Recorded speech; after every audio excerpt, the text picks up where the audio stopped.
ranar da ba irin ta gari ka, sai ka kula da ci da shan matarka. Ke ma an bebi shawara zan baki, kula da mijinki tun da ya zama naki.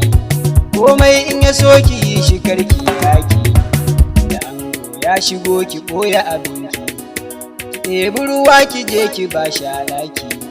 Dama ke kin ƙware a fannin girki, aikin a gidanku tarbiya an baki. Yau sai na doka tamburan mai ɗaki, an ci sakina ki goda wanda ya yi ki.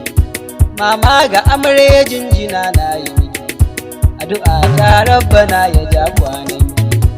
An tilari a ci dole in gaishe ki, ya zamto dole in yaba da halinki.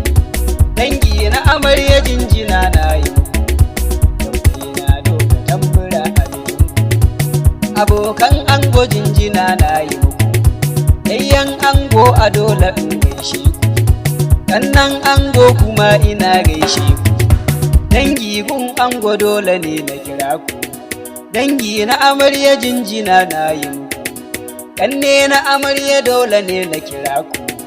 Yayye na amarya jinjina na yi muku, Muhammad Yusuf ofisa gaishe ka. Yaya ga amarya dole ne na yabe ka, ni sai na gaida ofisa la shakka. Yau alkawarinmu ne da kai shi na cika, ni dai na doka tambura domin ka. Kundi salon sauti wanda sai an taka, Umar Kainuwan kiɗa na